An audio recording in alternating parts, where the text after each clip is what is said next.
यावेळेचा कुंभ विशेष आहे, कारण 75 वर्षानंतर त्रिखंड योग हा जुळून आलाय आणि ज्या लोकांना यात समजतं त्या जाणकारांनी मला सांगितलं की गुरु सिंह राशीत येणार, वक्री होणार आणि पुन्हा येणार, अशा प्रकारचा योग असल्यामुळे हे कुंभाचं पर्व 28 महिने चालणार आहे। 31 ऑक्टोबर 2026 पासून 24 जुलै 2028 पर्यंत यावेळेचा कुंभ चालणार आहे। सुमारे 40 ते 42 विविध पर्वस्नान आणि महत्वाचे अमृत स्नान हे या कुंभामध्ये होणार आहे आणि यातलं पहिलं अमृत स्नान हे 2 ऑगस्ट 2027 या रोजी होईल।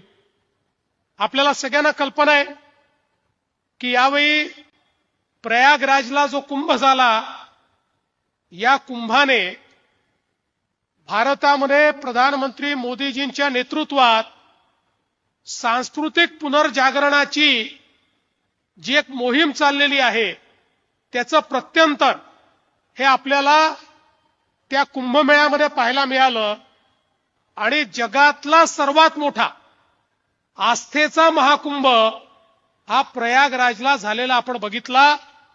देशाच्या कानाकोपऱ्यातून भाविक हे त्या ठिकाणी गेले आणि त्या ठिकाणी गंगेमध्ये त्यांनी स्नान केलं। याच कुंभाच्या परंपरेमध्ये नाशिक आणि त्र्यंबकेश्वरचा कुंभ हा देखील असाच एक पवित्र कुंभ मानला जातो। मोठ्या प्रमाणात या कुंभामध्येही गोदावरीमध्ये त्या ठिकाणी स्नान करण्याकरता, डुबकी घेण्याकरता, अर्घ्य देण्याकरता खूप मोठ्या प्रमाणात भाविक हे येत असतात। प्रयागराज आणि नाशिक त्र्यंबकेश्वर मधला फरक एवढाच आहे, प्रयागराजमध्ये जो कुंभ होतो त्याकरता गंगा तीरी 15,000 हेक्टर जागा आहे आणि नाशिक आणि त्र्यंबकेश्वर जो कुंभ होतो इथे एकत्रितपणे आपल्याजवळ 500 एकर जागा। त्यामुळे अतिशय कमी जागेमध्ये हे संपूर्ण व्यवस्थापन नाशिक आणि त्र्यंबकेश्वर मध्ये आपल्याला करावं लागतं।